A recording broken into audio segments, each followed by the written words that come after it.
Ang Diyos takuwag po ito mga aming waragi ira. Palupot ang aming nasyon at ang bagya.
Tayo po ay tumayong lahat.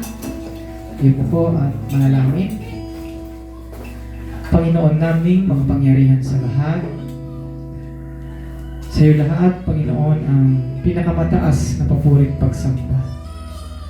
Panginoon, kami po ay Nagpapasalamat sa pagkakataon na naman, Panginoon, na pinagkaloob mo sa bawat isa sa amin na magkaisa upang purihin ka, Panginoon, itataas ang iyong pangalan. Dalangin namin, Panginoon, na ang banal na Espiritu ang siyang manguna sa amin. Bigyan mo po kami ng pangunawa upang sa ganon ay maunawaan namin ang iyong mga salita na mararinig namin, Panginoon. At itanim mo sa puso't isipan namin upang sa ganon ay maisabuhay namin, Panginoon. Patawarin mo din kami sa aming mga sala upang sa ganon ay magiging karapat-dapat kami, Panginoon, na magpuri sa iyo, Panginoon. At hinihiling namin, Panginoon, na baguhin mo kami.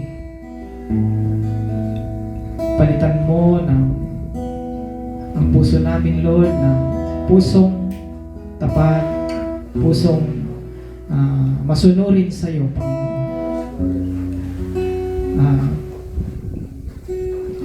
Palaguin mo kami, Panginoon.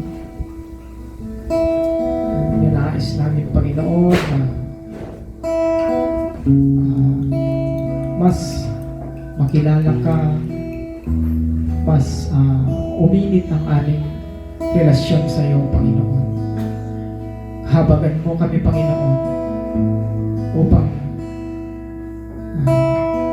masunod ang kalooban mo, Panginoon, sa aming mga buhay.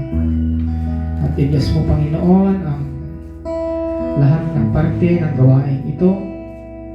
Naway, Panginoon, ikaw lamang ang siyang maitataas. Marami pong salamat. Ito po ang aming sawang dalangin sa pangalan ng Panginoong Yesus. Patuloy po tayong tumayo.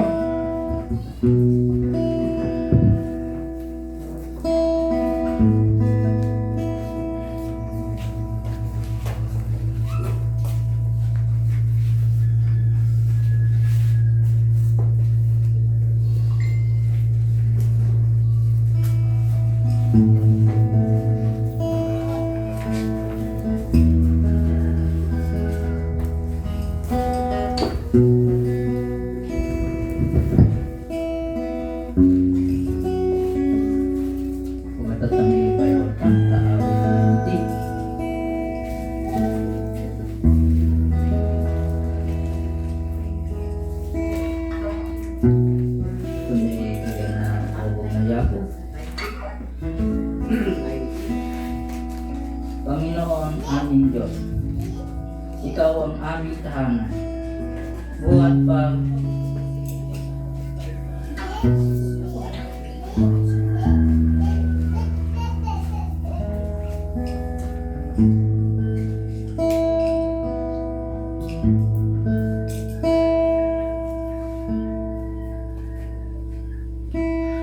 Panginoong aming Diyos, ikaw ang aming tahanan. Buhat pa ng simulang lumitaw ang aming angkan. Wala pa ang mga bundok, hindi pa nilalang. Hindi mo pa nililikha itong buong daigdig. Ikaw noon ay Diyos na, pagkat ika'y walang hanggan. Yaong taong nilikha mo'y bumabalik sa alabo. Sa lupa ay nagbabalik kapag iyong inuutos. Ang 1,000 mga taon ay parang bang isang araw. Sa mata mo, Panginoon, isang mata lamang. Isang saglit sa magdamag na ito ay dumaraan. Mga tao'y pumapanaw na para mong winawalis. Parang damon sa umagang tumutubo sa panaginip. Parang damong tumutubo, may taglay na bulaklak. Kung bumabi, nalalantak, bulaklak ay nalalagas. Sa tindi ng iyong galit, para kaming nauupos.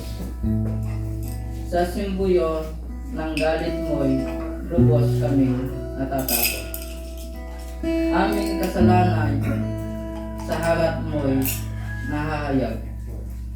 Mga sala naming lihim ay kita mo sa liwanag. Sa kamay mong pagwawakas, itong hirang naming buhay. Parang gulong lamang ito na batas lang dumaraan. Buhay namin umaabot ng 70 taong singkat. Minsan na may 80 kung kami malakas. Ngunit buong buhay namin ay puno ng dusa, hirap. Papanaw pagkatapos nito sa isang maliwanag. Ang tindi ng iyong galit, sino kaya ang tatarot? Sino kaya ang susukat niyong ibubungang takot? Dahil itong buhay namin maikli lang na panahon. Itanim sa isip namin upang kami ay dumunong. Hanggang kailan pa ba, Yahweh, ang ganitong kalagayan? Parang awa mo na, mga lingkod mo'y iyong tulungan. Kung umagay, ipadama iyong wagas na pag-ibig. At sa buong buhay namin, may galak ang aming awit. At ang aming kahirapan, palitan mo ng ginhawa. Singhaba rin ng panahon ang ipalit na ligaya. Ipakita sa lingkod mo ang dakila mong gawain. At sa sunod naming lahi, ipadama ay gayon din. Panginoon, aming Diyos, kami sana'y pagpalain. Magtagumpay nawa kami sa anumang aming gawin. Magtagumpay nawa kami. Marayaw-yaw. Pwede tayo nito ba?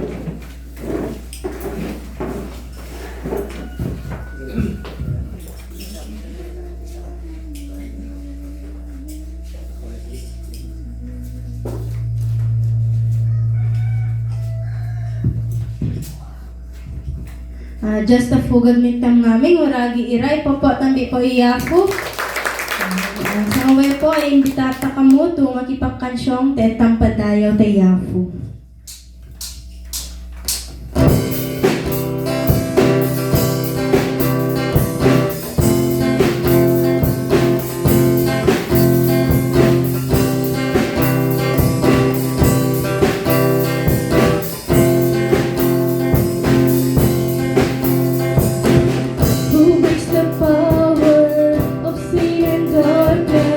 Whose love is mighty and so much stronger.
na patuloy tang po iyakan siya ng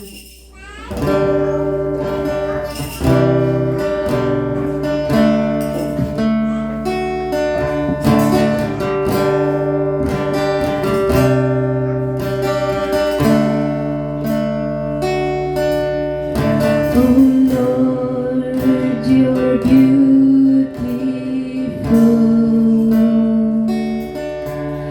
Your face is all I see. And when your eyes are on this cloud, your grace abounds to me.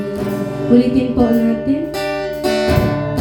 Oh Lord, you're beautiful.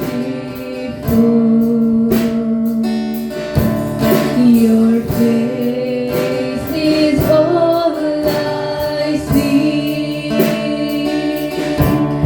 And when your eyes are on this child, your grace abounds to me.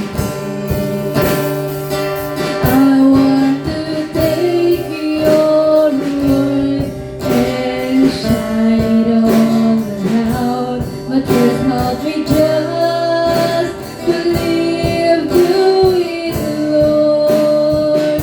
And when I'm doing well, help me to never seek the crown, for mighty one is giving glory to you. Oh Lord, please light the fire that once burned bright and clear. Replace the lamp of my first love that burns with holy flame. I want to take your word and shine it all around, but first help me just to live through it, Lord. And when I'm doing well, help me to never seek the crown, for mighty one is giving glory to you. I want to take your word and shine it all around, but first help me just to live through it, Lord. And when I'm doing well, help me to never seek the ground, for mighty one is giving glory to you. For mighty one is giving glory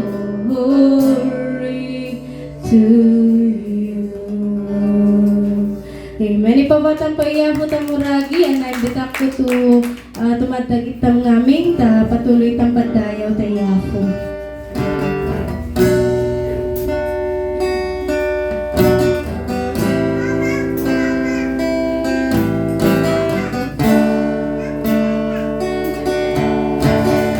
You are the peace that guards my heart, my help in times of need. You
You are the hope that leads me on and brings me to my knees.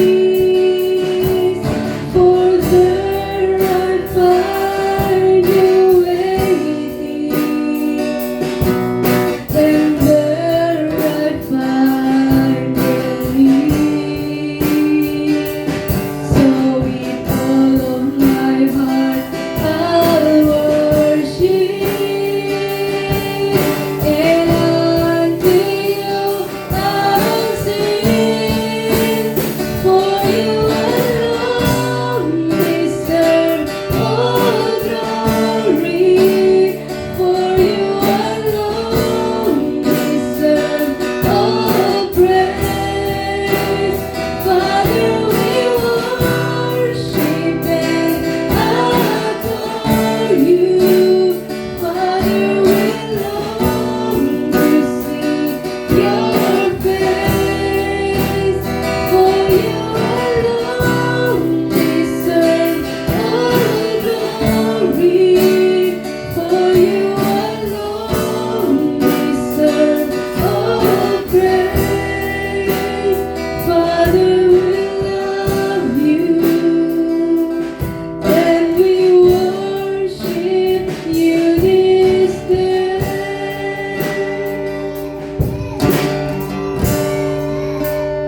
Father, we love you, and we worship you this day. Amen. Ipapotang po iyapo ang ragira, marayaw iyapo. Sa ngawe po ay welcome tampo ikatagitad.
Taday sa ngawe po ta padayawang. Sa ngawe po magimbita nga no sini Maya o may madayaw ta iyafo mangi-share to goodness na iyafo ta napasa to agkaw ira.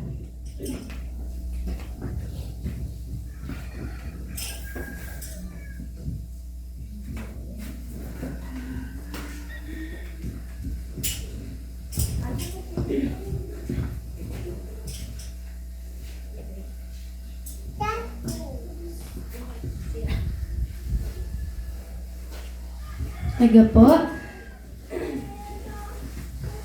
So nawang polo labi. Marayaw iya po ta gangore ta ni alaw na kami mana to makangay ta 19.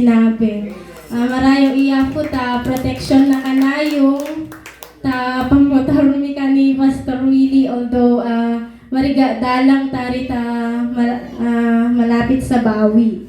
Pero yari marayaw iya po ta panangal na ni kami kanayong praise God kasi gamana ira na join ngore tari ta fellowship danari kids 20 more than 20 inagaten gore to kids. Marayo iya po para tari. Yari idasal tampo imapange din to VPS tari ta di sinabi so no May tawel ta Maranao this coming April. Yari lamang po marayo iya po. Sinipaga po imaya o may matayo tayo po.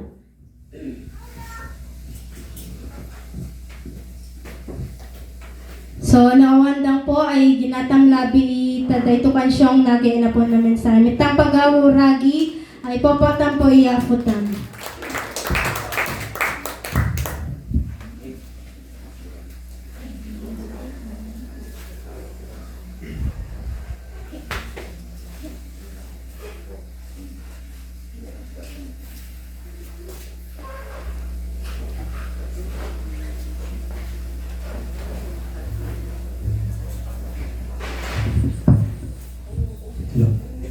Nage tampokan siyang ang iyafuwawaragi ira kaya ko lang ibibig taday to quote ni J.C. Ryle masingan no tani tasay. If you love Christ, never be ashamed to let others see it and know it. Speak for Him, witness for Him, live for Him. Marayaw iyafu kasyong at tampo iya.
over every heart and every mind. 'Cause I know there is peace within your presence. I speak Jesus. Marayo iyako.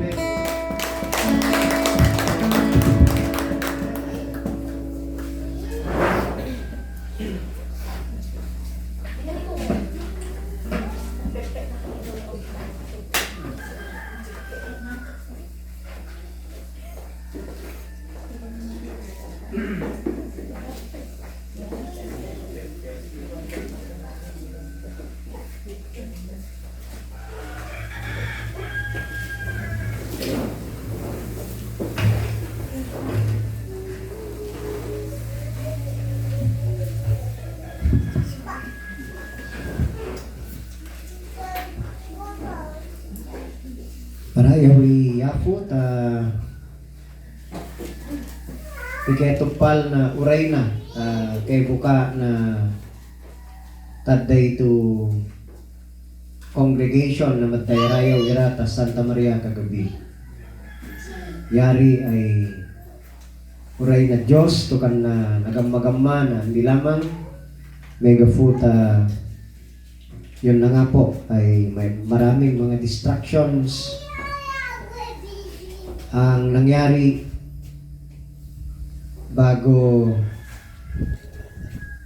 ma-inaugurate ang church sa Santa Maria ngunit hindi yung mga problema na mga nangyari ang nakahadlang bagkus ay ang kalooban ng Diyos mismo ang siyang nasunod at siyang namayani upang ang kanyang pakay na may tatag ang formal worship service sa mga kapatiran doon ay naganap na nga kahapon.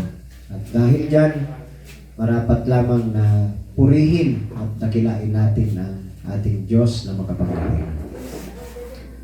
Tayo po ay tumayong lahat upang igalang natin ang salita ng ating Panginoon na mababasa natin sa sulat ni Juan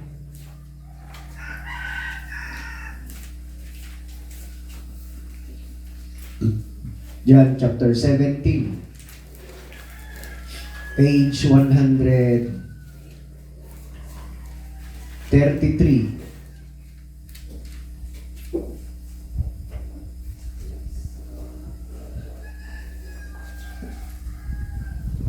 At ganito po ang mababasa mula sa verse 20. Hindi lamang silang idinadalangin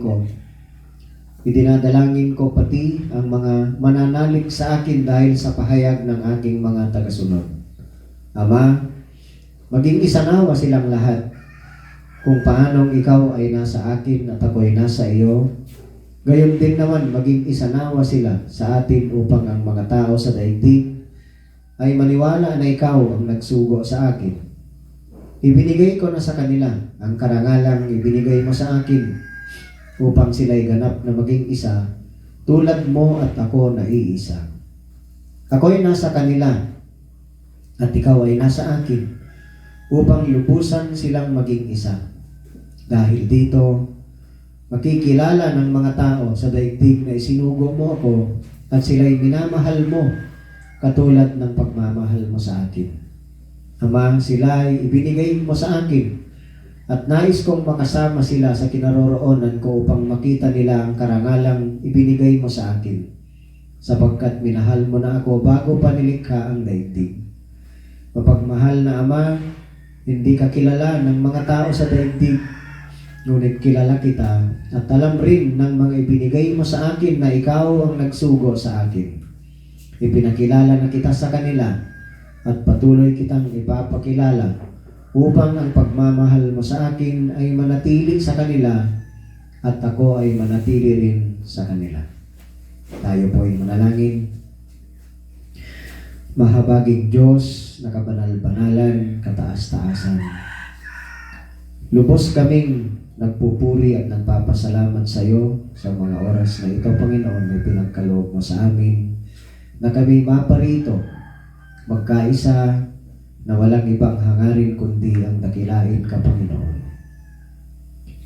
Nagpapasalamat kami sa iyong kabutihan, sa hindi nagmamaliw na pag-ibig mo at katapatan na siyang nagdudulot sa amin, Panginoon, ng matibay na pag-asa, lalong-lalo na ang mga salita mo, ang iyong mga pangako na aming mababasa palagi sa iyong mga salita. Tulungan mo nawa ang bawat isa sa amin na kami ay pangunahan ng iyong banal na Espiritu sa aming pakikinig, nawa ay mabigyan kami ng karunungan at maituon namin ang aming buong puso't isipan sa pakikinig sa aral na ituturo mo sa amin, Panginoon. Maraming salamat, pinupuri ka namin. Ito po ang aming samot dalangin sa pangalan ng aming Panginoong Jesus. Amen. Sige, tayo po umupo at tignan po natin ang mga pangyayari noon bago maganap ang pagkakapako sa krus ng Panginoong Jesus. Nalalapit na naman ang tinatawag nating mahal na araw. Sa katunayan ay 2 weeks na lang yata, 2 Sundays na lang ay matatapos ng March at pagtuntong ng April, yun na mismo ang Holy Week. At mabuting namnamin natin ang turo ng Biblia ayon sa nakasulat sa mga pangyayari bago maganap nga ang pagkakapako ng Panginoong Yesus sa krus ng Kalbaryo at haharapin niya ang kamatayan sa pisikal na pangangatawan. Itong isinulat ni Juan sa Kapitulo 17. Ito yung pagkakataon na kung saan ay tinawag ng Panginoong Hesus ang kanyang mga alagad upang manalangin sa garden ng Gethsemane. Ito yung maibibilang na isang napakahalagang momento o pagkakataon sa buong istorya ng Ebanghelyo, the Gospel story, na nangyari bago ang crucifixion ng Panginoong Hesus. Ito ay nangyari sa isang lugar na tahimik na tinatawag ng Garden of Gethsemane. Ito yung lugar na kung saan huling nanalangin ang Panginoong Hesus na kasama ang kanyang mga alagad. Dito natin makikita na kung saan ay pinagsabihan pa ng Panginoong Hesus ang kanyang mga alagad na manalangin kayo kasi ilang beses siyang bumalik sa kanila at every time na tinitignan sila ng Panginoong Hesus sa ina, nakatulog sila. Kaya ang sabi niya, the spirit is willing but the body is weak. Yan ang sabi niya sa kanila. Ang bilin niya, manalangin kayo, pray so that you will not fall into temptation. Binibigyang halaga ng Panginoong Yesus ang pananalangin sa mga oras na yon para sa kanyang mga alagad. Kasi dito, makikita natin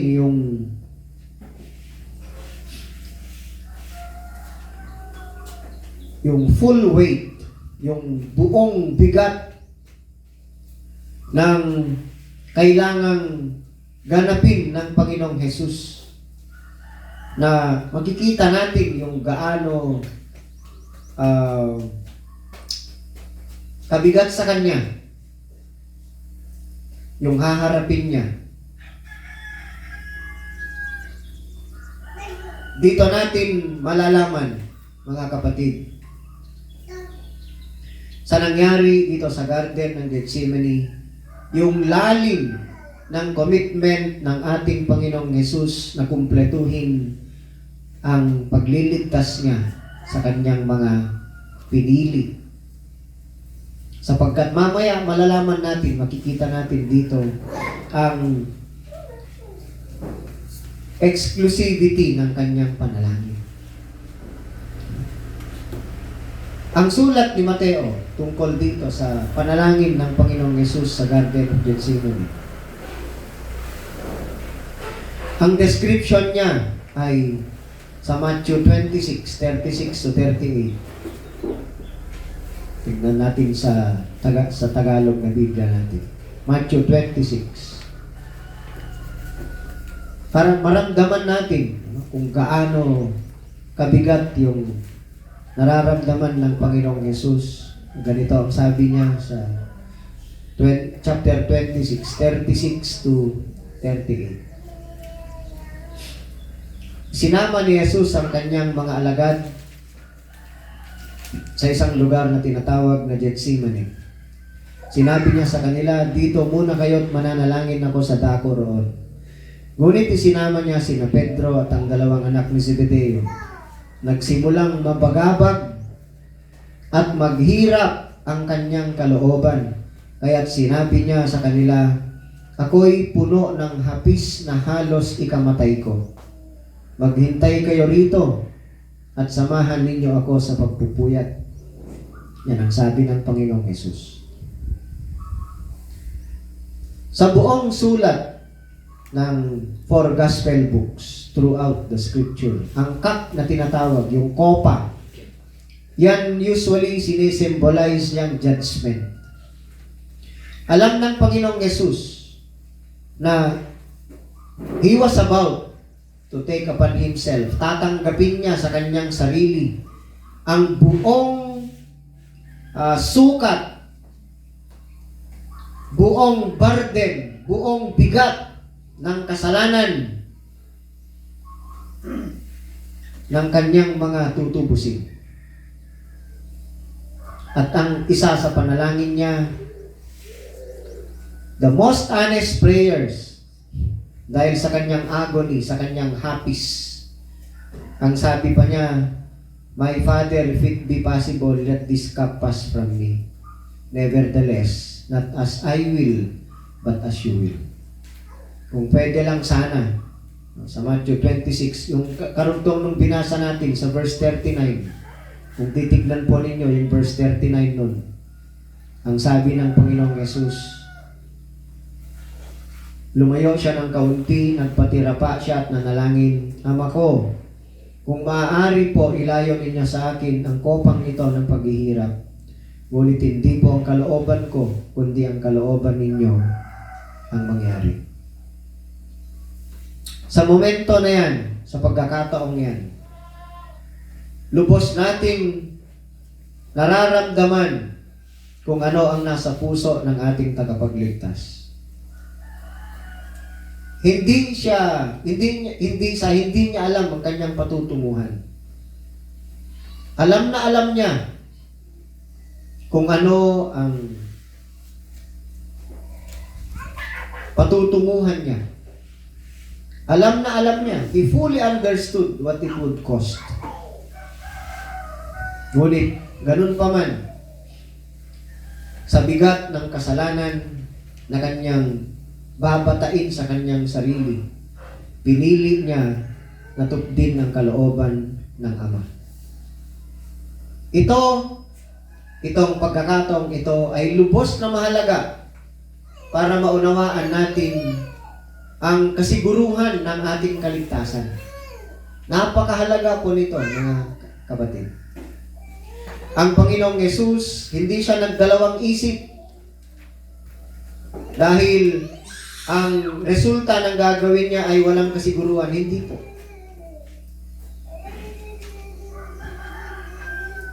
Siya ay kusa. He was willing to step forward. Na alam niya eksakto kung ano ang kanyang tutupdin sa mga oras na yon. Ang kaligtasan na igagawad niya sa mga ibinigay sa kanya ng kanyang Ama ay hindi temporary, hindi partial Hindi akan tumalaray. Ito ay matibay, kumpleto, ito ay katuparan ng plano ng Diyos upang kanyang tubusin ang kanyang mga pinili. Isinulat sa kanyang aklat bago palikhain ang daigdig sa pamamagitan ng perfect na sacrifice ng kanyang anak. Kaya napakahalaga nito, mga kapatid, na makita nating mabuti. Kasi ito ang magbibigay ng assurance sa atin, sa ating kaligtasan. Ang sabi pa ni Lucas sa sulat niya tungkol sa panalangin ng Panginoong Yesus sa Lucas 22:44. And being in agony, he prayed more earnestly, and his sweat became like great drops of blood falling down to the ground. Ang kanyang pawis daw ay parang dugo mismo. Yung bigat ng nararamdaman ng Panginoong Yesus sapagkat alam na alam niya kung ano ang patutunguhan niya nung oras na yan. It was overwhelming. Ngunit, ipinagpatuloy pa rin ng Panginoong Yesus sapagkat ang kanyang mission ay napakaliwanag. Pumunta siya sa ibabaw ng daigdig upang tubusin ang kasalanan ng walang kakulangan. Kasalanan ng kanyang mga piniling mga tao. Completely. Complete redemption. Pagkatapos lang ng kanyang panalangin, alam natin kung anong nangyari. Dinakip na siya ng mga sundalo ng Romano sa pamamagitan ng pangunguna ni Judas.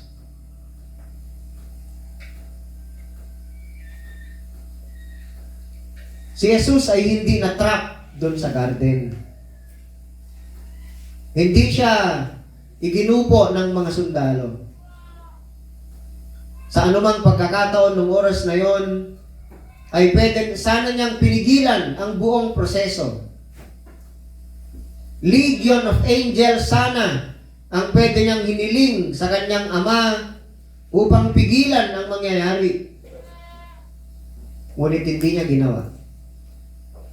Pinili niya, he willingly allowed himself to be arrested. Bakit? Sapagkat ang pagliligtas na siyang rason ng pagpunta niya sa ating mundo ay kailangan kasi na maganap sa krus ng Kalbaryo. Walang ibang paraan. Mababasa natin yan sa Acts chapter 2.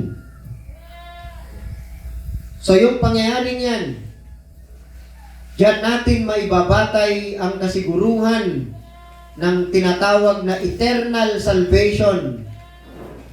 Mas naging malinaw sa atin kung ang Panginoong Yesus ay may kapangyarihan na pigilan sana ang lahat, ngunit hindi niya ginawa.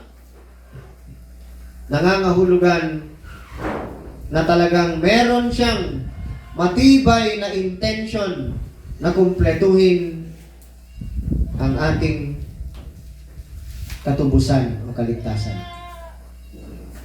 Hindi niya inumpisahan ang rescue mission upang mag-fail lamang. No. He carried it through all the way to the cross, kung saan niya dineklarang, it is finished.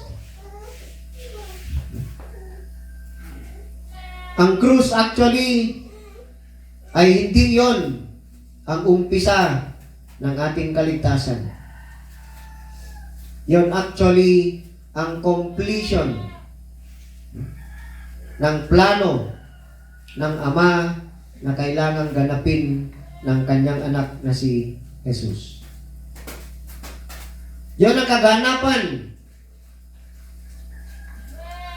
ng kanyang commitment Even when he agonized in prayer sa garden ng Gethsemane. Yung kanyang hapis, nung siya'y nananalangin at sabi ni Lucas, parang dugo na tumutulo ang kanyang pawis.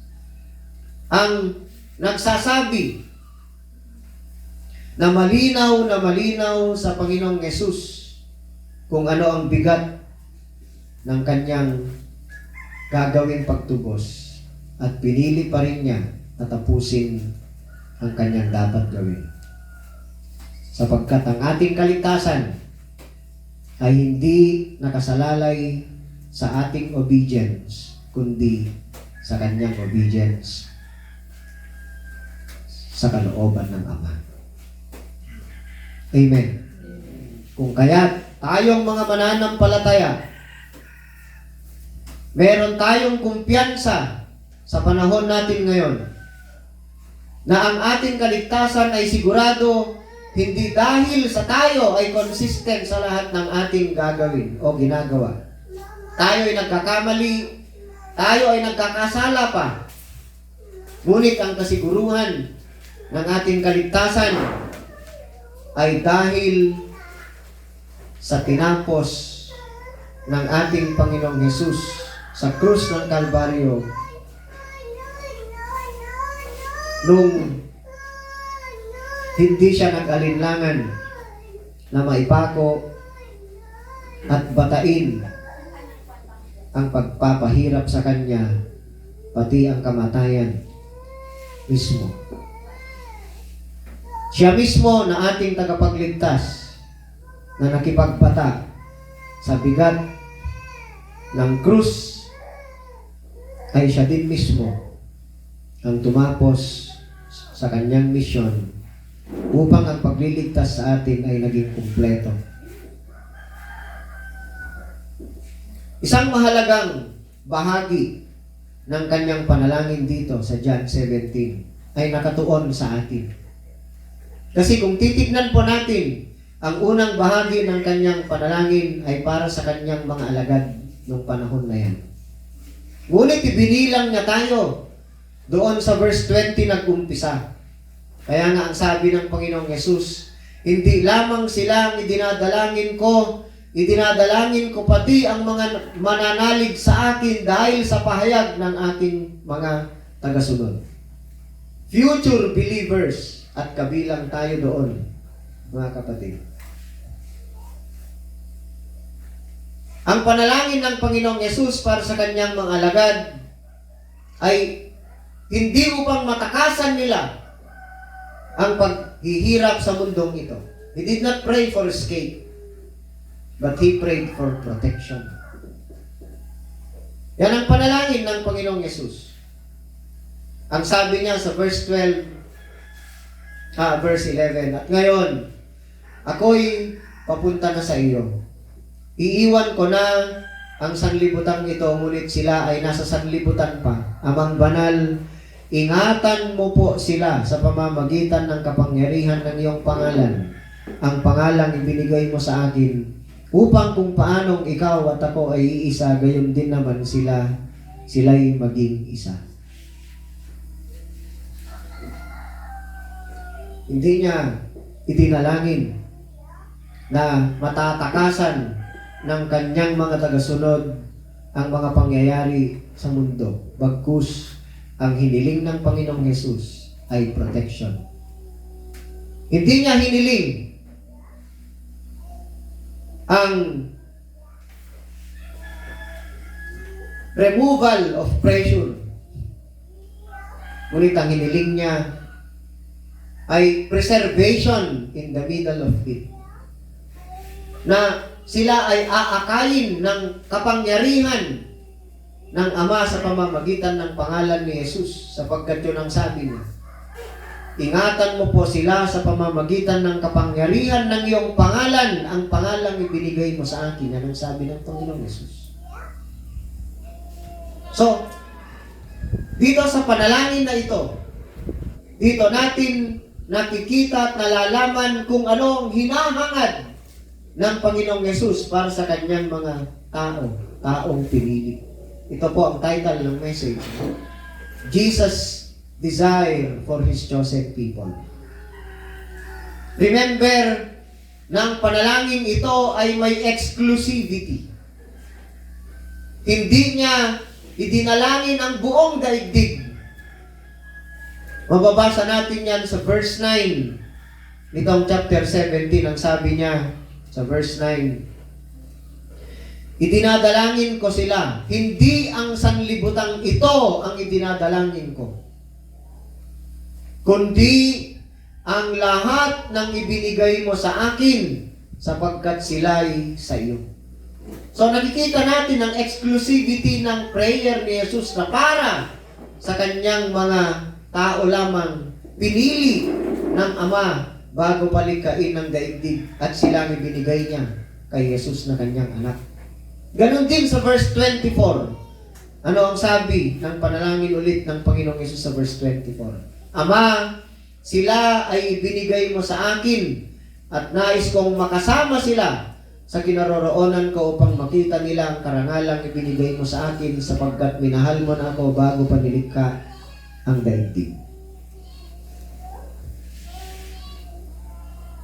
Napakahalaga ng panalangin ito para sa atin sa kasalukuyan, mga kapatid. Lalong-lalo na napaka-unstable na ng panahon ngayon.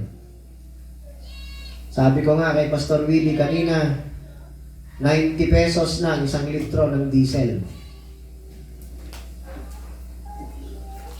Hindi pa matapos-tapos ang giyera. Hindi natin alam kung ano ang mangyayari kinabukasan. Yung mga mambabatas natin na dapat pagtuunan nila ng pansin kung paano maibsan ang iba't ibang mga social problems, ang ginagawa tuloy nila ay nagbabangayan para isulong ang sarili nilang mga interes. Napapansin natin ang pag-iiba ng pag-uugali ng mga kabataan ngayon. Yun mismo ang nagdudulot ng pagkabahala sa akin. Nababahala ako kung saan patungo ang kabataan, lalong-lalo na dating sinabi ng Biblia ang warning sa 2 Timothy chapter 3. Ngunit, mga kapatid, hindi man natin alam kung paano harapin ang mga challenges na ito ng buhay. Ngunit ang panalangin ng Panginoong Yesus, it reveals something deeper, na hindi tayo inaabandona ng ating Panginoon sa mundo nito.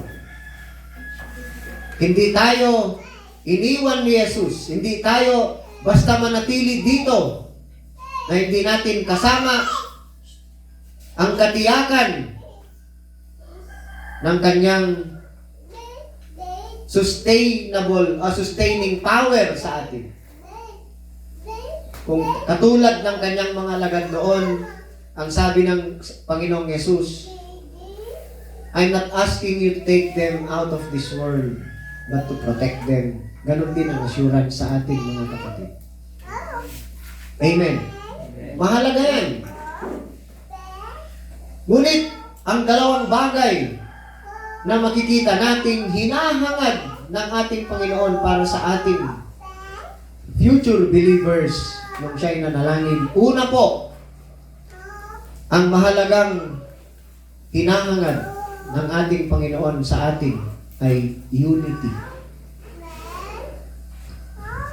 Ang sabi niya sa verse 4, inihayag ko sa lupa ang iyong karangalan, natapos ko na ang ipinapagawa mo sa akin. Ano ba ang unity na tinutukoy ng Panginoong Yesus dito?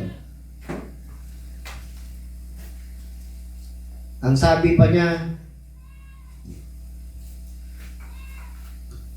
sa verse 21, Ama, maging isanawa silang lahat. Kung paanong ikaw ay nasa akin at ako ay nasa iyo, gayon din naman maging isanawa sila sa atin upang ang mga tao sa daigdig ay maniwala na ikaw ang nagsugo sa atin. Unity, pagkakaisa. Ngunit sa anong aspeto? Hindi ito unity Pagkakaisa para sa isang adhikain na magpapalago lamang sa buhay natin dito sa daigdig, hindi. Ang tinutukoy ng Panginoong Hesus dito na maging isa ay be one in fulfilling the will of the Father. Maging iisa lang tayo sa hangaring tukdin ang kalooban ng kanyang Ama, sapagkat yan ang ninais ng Panginoong Hesus. Yan mismo ang kanyang misyon.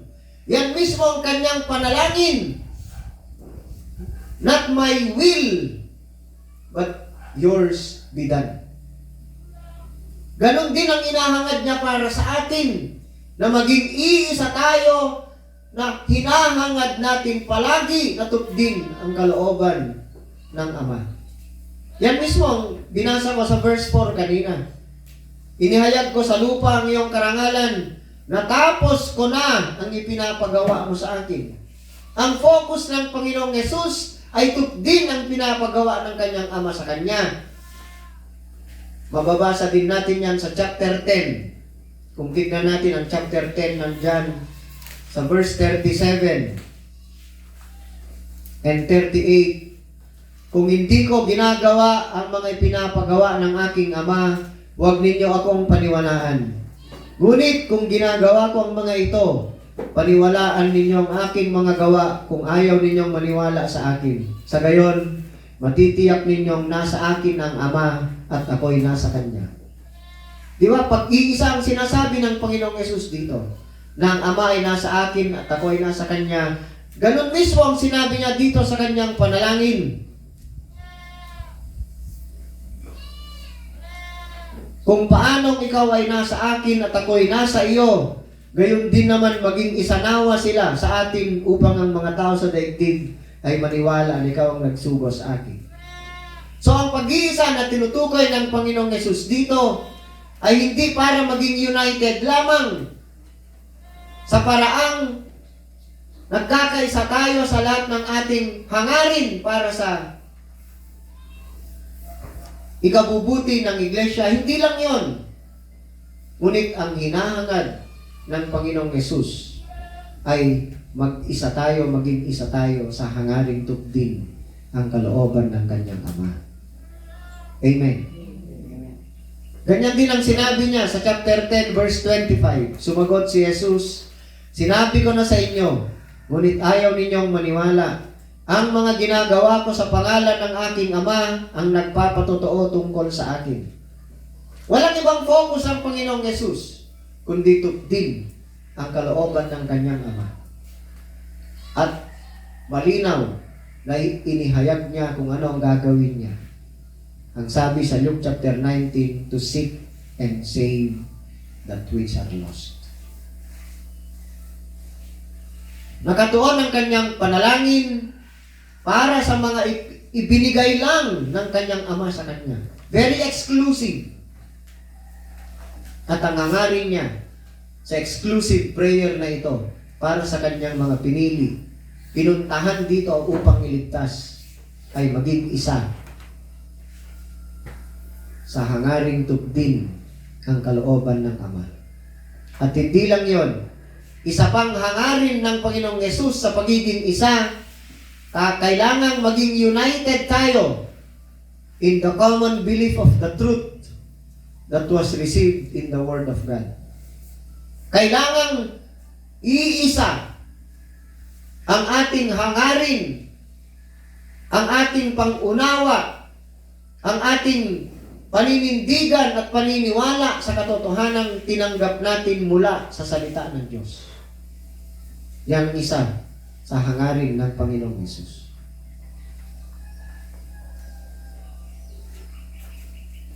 Walang ibang source ng truth kundi ang salita ng Diyos.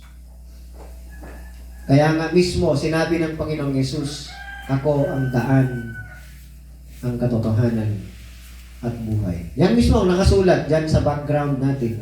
Jesus, the way, the truth, the life. It is definite, the way, the truth. Hindi article A ang ginamit, kundi THE, the. Ibig sabihin, sigurado, siya lamang nag-iisa.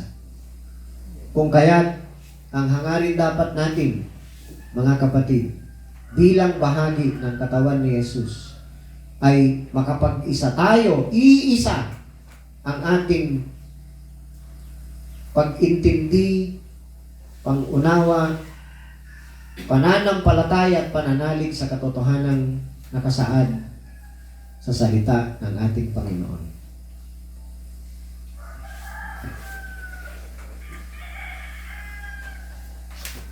Napakahalaga nito para sa atin. Sapagkat napakarami po sa panahon natin ngayon ang naghahayag ng parang katotohanan, parang lang. Sa umpisa akala mo totoo, ngunit kapag inaral mong mabuti, makikita mo na hindi buong katotohanan ang inihahayag nila. Lalo na sa social media. Kaya't mag-ingat tayo. Wala tayong dapat paghanapan ng katotohanan kundi ang salita lamang ng ating Diyos. Amen. At ang pangalawang hangarin niya para sa kanyang mga pinili at tinawag na iligtas sa pamamagitan ng kanyang pagganap sa krus ng Kalbaryo ay eternal security. Kasiguruhan na makakasama natin ang Panginoong Jesus sa kanyang kaharian. Yun ang sabi niya.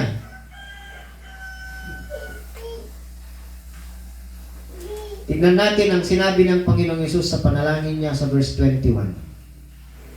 Ama, maging isanawa silang lahat kung paanong ikaw ay nasa akin at ako ay nasa iyo, gayon din naman maging isanawa sila sa atin upang ang mga tao sa daigdig ay maniwala na ikaw ang nagsugo sa akin. At sa verse 22, ibinigay ko na sa kanila ang karangalang ibinigay mo sa akin upang sila'y ganap na maging isa tulad mo at ako na iisa. At sa verse 23, ako ay nasa kanila at ikaw ay nasa akin upang lubusan silang maging isa. Dahil dito makikilala ng mga tao sa daigdig na isinugo mo ako at sila'y minamahal mo katulad ng pagmamahal mo sa akin. Ama, sila'y binigay mo sa akin. Ito na ang assurance. At nais kong makasama sila sa kinaroroonan ko upang makita nila ang karangalang ibinigay mo sa akin sapagkat minahal mo na ako bago pa nilikha ang daigdig. Yan ang isang hangarin ng Panginoong Yesus para sa ating mga sumasampalataya sa panahon ito. Na makita natin ang karangalan, buong karangalan ng Panginoong Yesus doon kung saan siya naroroon ngayon. Yan kaya ng Diyos, kaya ng Yahweh Jesus. Napakaliwanag ng sinabi niya. Nais kong makasama sila sa kinaroroonan ko upang makita nila ang karangalang ibinigay mo sa akin. Makikita natin ang buong karangalan. Glory! Kaya nga ang sabi niya sa Romans 28, for those He foreknew, He called. And those He called, He justified. And those He justified, He sanctified. And those He sanctified, He glorified. Kompleto po yun. Yan ang tinatawag na golden chain of redemption. Walang makakahadlang sa pagkukumpleto nun na ang kanyang mga pinili, ang mga ibinigay ng Ama kay Jesus. Ang hangarin ng ating Panginoon, nabasa natin ng malinaw sa kanyang panalangin na nais niya tayong makasama sa kinaroroonan niya upang makita natin ang karangalang ibinigay ng Ama sa kanya. At tayo ay makakabahagi sa karangalang yun. Mawawalan ng kapangyarihan ang kasalanan pagdating ng araw na yan sa buhay natin. We will share the glory of Christ. We will be glorified in Him. Ang ibig sabihin, pag sinabing glorified, wala nang kapangyarihan ang kasalanan at kamatayan sa atin. Amen. Kaya nga, napakahalaga mga kapatid. Maaaring sa kasalukuyang pamumuhay natin dahil sa mga nangyayari, maaari tayong mabahala. Maaaring masasabi natin hindi tayo, ang kalakasan natin ay hindi sapat upang mapagtagumpayan natin ang mga darating na pagsubok ng buhay. Ngunit sa panalangin ito na nabasa natin, itinuturo na huwag tayong umasa sa sarili nating lakas. Kung ang takot natin maaaring magdulot ng panghihina natin sa pananampalataya, ngunit ang kagandahang loob ng Diyos na naihahayag sa pamamagitan ni Jesus, ang sinasabi ay, you are kept by the Father. Ang Panginoong Yesus hindi nanalangin ng isang mahinang panalangin. Nanalangin siya with authority. Nanalangin siya na may kumpleto o buong kumpiyansa. With assurance, napapakinggan siya ng kanyang ama at yun nga ang nangyari. At ito ang magbibigay sa atin ng comfort. Kung ang Panginoong Yesus ay ipinanalangin niya tayo bago pa siya maipako sa krus, how much more secure tayo ngayon after the cross. Mas sigurado tayo dahil nakumpleto na ng Panginoong Yesus ang kanyang misyon. Siya ngayon ay nakaupo na sa kanan ng kanyang Ama, and He continually live to intercede for us. Siya ang sabi ng Biblia. Ang tinapos niya sa krus ng Kalbaryo, yon ang nagbigay ng kasiguruhan kung ano ang idineklara ng kanyang panalangin na nais niya. Una, nais niya tayo'y magkaisa. Maging iisa tayo sa pagtupad ng kalooban ng ating Ama at ng ating Panginoong Yesus. At maging isa tayo sa common belief of the truth, sa katotohanang nahayag sa kanyang mga salita. Kaya nga isa sa panalangin natin kanina bago ang ating service ay igawad, ipagkaloob nawa ng Diyos ang conviction sa atin na palagi nating basahin ang kanyang mga salita upang mas lalo nating malaman ang kanyang kalooban. Sapagkat ang kalooban ng Diyos ay nahahayag sa pamamagitan ng kanyang mga salita sa Biblia. Hindi tayo iniwan ng ating Panginoong Yesus na parang walang patutunguhan. Hindi. We are being held. Tayo ay hawak-hawak ng kapangyarihan ng ating Ama. Hindi natin pinipilit na i-sanctify ang ating sarili sa sarili nating kakayahan o effort. Ngunit tayo ay hinuhubog ng katotohanan. Kung kaya't kapag tayo'y nababahala, isipin natin ang pangyayaring ito sa garden ng Gethsemane. Ang Panginoong Yesus ay hiniling niya ang ating protection sa kanyang Ama na nasa langit. Si Jesus dineclare niya kung ano ang purpose niya at purpose natin. Tayo'y pinagkatiwala ng ating Panginoong Yesus sa kanyang Ama na makapangyarihan sa lahat. Kung kaya't kahit na ang mundo natin ay hindi stable, Hindi tayo pinababayaan ng Diyos. Hindi tayo iniiwan ng Diyos. Nakikita tayo palagi ng Diyos. Bagamat ang panalangin ng Panginoong Yesus, He did not pray for escape. Hindi niya hiniling na maiwasan natin ang mga pighati, ang paghihirap. Ngunit ang panalangin niya ay bigyan tayo ng tibay, endurance.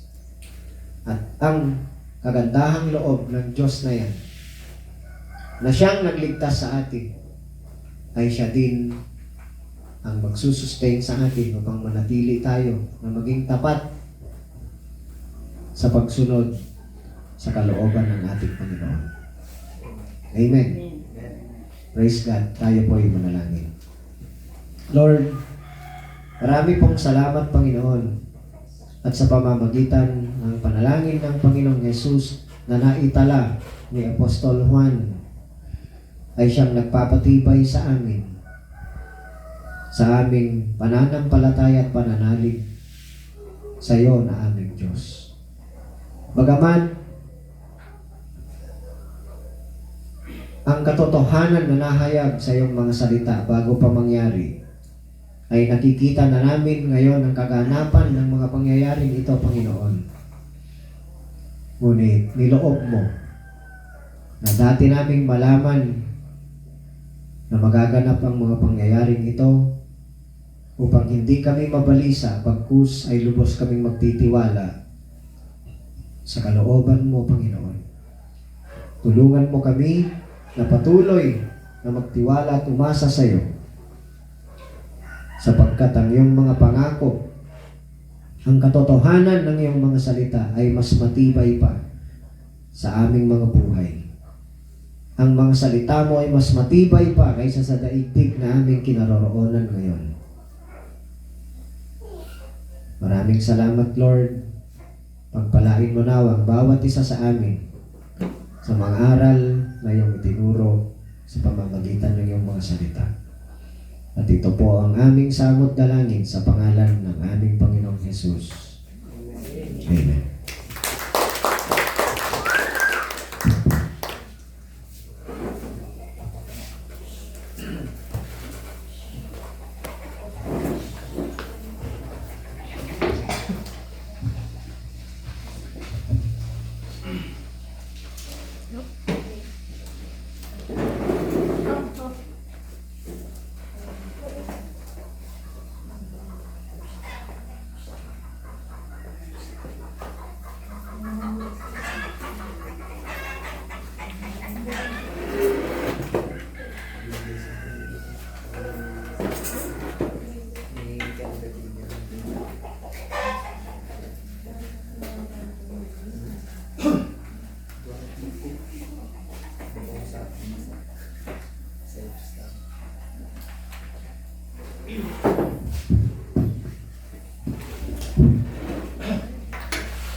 Marayaw iyaputa prayer nata kada tante tanita.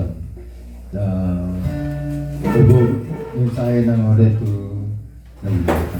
Datang itu masih ako po ya. Mga magita. Yamami nga makapangatan nga. Lord, so nga mata ugang mo nga. Si pagkalit no. May kamaman ko mabalabalo. Mensahe ako to Iratang utak kata dati tadi kan. Imulang ama tapi tu minta dia mengalir. Masih kang ama. Kasi ang ama ta inagagaw ang matapat tole ni. Sabi na kunwari ay mas mego ama i relasyon mo tandi kami mego po ama ta mensahe ako to ni Iratang utak kata dati kami. Ito ako ama to katatati tani kami ako ama i pamagatalo tiniyawa mo tani kami megko i relasyon mi ama tani kau tabi na kunari mas kang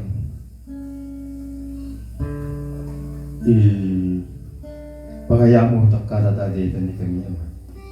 Mampalo ay ratarit mensahe ako to diyaw mo takada dito ni kami takin. Spelo ko nari ay mas sikan ama ang gurug mi amatan ni ko. Uy ubog mo lang pamasikang takada dito ni kami ama. Mabalo eratari tamben saya aku. Kundi ka pa offering ng ama ay bensyon nga mayaw. Ibuka palag na nga may magitaw po tamabagong nga sakripisyo ama. Kundi ka pa ama awa tumitaw po na ama. Bendisyon nga mo rin niya pa. Kun Lord nga nilamang ako mondog ni ama ay siwakar ako mangiplano ta ni lamang ako niyo kayusan ni Ramon.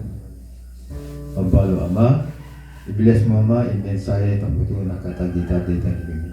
Tayo ngayon, Jalmi, tanaga na yapo ni Jesus. Amen.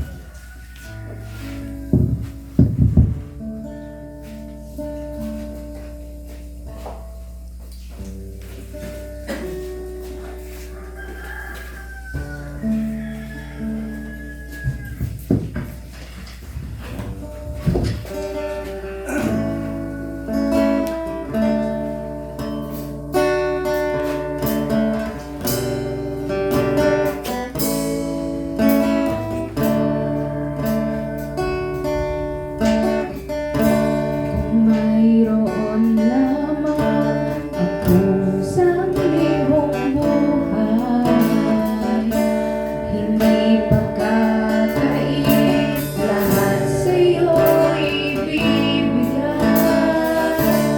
Gayon pa man sa'kin, nag-iisang taglay, ilalaan bawat saglit upang ibigin ka nang walang humpay. Gaya ng dagat na hindi napapagal sa pag-alon, puso ko ay sa'yo magmamahal.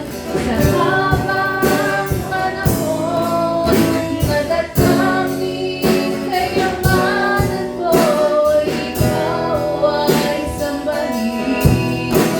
Wagas na pagsita'y iyong hingin, sa langit ng awitin. Kung mayroon lamang akong sanglibong buhay, hindi pagkakait, lahat sa'yo ibibigay. Gayon pa man sa'kin, nag-iisang taglay, ilalaan bawat saglit upang ibigin ka nang walang humpay. Gaya ng dagat na hindi napapagal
bago po tayo dumako sa pangwakas na panalangin, ipaabot nyo nga po sa mga kabataan natin na umpisahan na nilang maglaan ng pang-register nila sa upcoming na youth camp. Tulungan po natin sila. Ano man ang pwede nating maitulong sa kanila ay mabuti kung gagawin natin na may gaan sa puso natin. Sapagkat yun ang sabi ng salita ng Diyos sa 2 Corinthians chapter 9. Na naman ang ibibigay natin ay ibigay natin na hindi out of compulsion, ngunit yun ay ayon sa itinakda o what we decided in our heart to give, because God loves a cheerful giver. Ayan ang sabi niya. So, ipanalangin din natin sila as we support them, kasi sila ang magtutuloy sa gawain ito. Gawain ang Diyos ang may akda. At i-encourage natin sila. Napansin naman natin ngayon, di ba? Pagtulungan natin na hikayatin ng mga kabataan na maging tapat at mapalalim ang kanilang commitment sa mga bagay na may panlangit na halaga. At pangalawa, medyo bigyan natin ng konting pagbabago dun sa paraan ng pag-awit natin sa Panginoon. Dati, nauunang 2 awitin na tayo nakaupo lahat, di ba? Ngayon, gawin natin isa lang muna yung nakaupo tayo, and then tatayo na tayo sa 2nd and 3rd song. Kasi iniisip-isip ko kanina habang umaawit tayo, kung ang mga panauhing pandangal sa mga programang secular ay pinapatayo ang mga tao upang bigyang galang, how much more sa pag-alay natin ng pag-awit sa ating dakilang Diyos. So yun po ang isang adjustment na gagawin natin simula ngayong darating na linggo. Isang awit pagkatapos ng pagbabasa ng aklat ng mga awit o salmo. Uupo tayo, aawit ng papuri sa Panginoon, and then pagkatapos ng isang awit, tayo itatayong lahat upang ialay pa natin ang ating buong pagsamba sa Diyos sa pamamagitan ng pagkanta at tayo ay nakatayo. Gusto ba natin yon? Amen! Amen. Praise God. Sige, tayo po ay tumayong lahat para sa closing prayer. Dakilang Diyos, kami po ay lubos na nagpapasalamat sa iyo at hindi kami tumitigil sa pagpupuri at pagdakila sa iyong pangalan. Sapagkat iyon lamang, Panginoon, ang nararapat naming gawin. Sa iyo lamang nararapat ang lahat ng karangalan ng kadakilaan. Tulungan mo kami palagi, Panginoon, nang hangarin ng aming mga puso ay tuptin ang iyong mga turo, sapagkat ang iyong mga turo lamang ang tunay na gabay at tanglaw sa pamumuhay namin. Nawa, Panginoon, ay itatak mo sa aming mga puso't isipan ang paghangad na tuptin ang iyong kalooban sa lahat ng pagkakataon. Dalangin ko din, Panginoon, na igawad mo ang paglago sa buong GBC, na kami ay maging mabunga para sa iyong kaharian, para sa iyong kadakilaan. Tulungan mo kami na hangarin namin na umakay ng mga tao na makinig sa iyong salita. Ikaw naman, Panginoon, ang nakakaalam kung sino ang pagkakalooban mo ng pananampalataya na magre-resulta sa kanilang kaligtasan, at ikaw pa ang tutulong na magbigay ng totoong pagsisisi sapagkat ikaw ang nakakaalam kung sino ang pinili mo, hindi pa nalalalang ang daigdig. Tulungan mo kami na mismo sa aming mga pamilya ay maipahayag namin ang iyong pagliligtas sa pamamagitan ng Ebanghelyo sa aming mga kakilala, sa aming mga kapatid, sa aming mga kamag-anak, mga kaibigan, Panginoon. At maging sa sino mang makakasama namin, palagi mong ibigay ang paghangad sa aming mga puso na ipahayag, Panginoon, ang pagliligtas mo sa pamamagitan ni Jesus.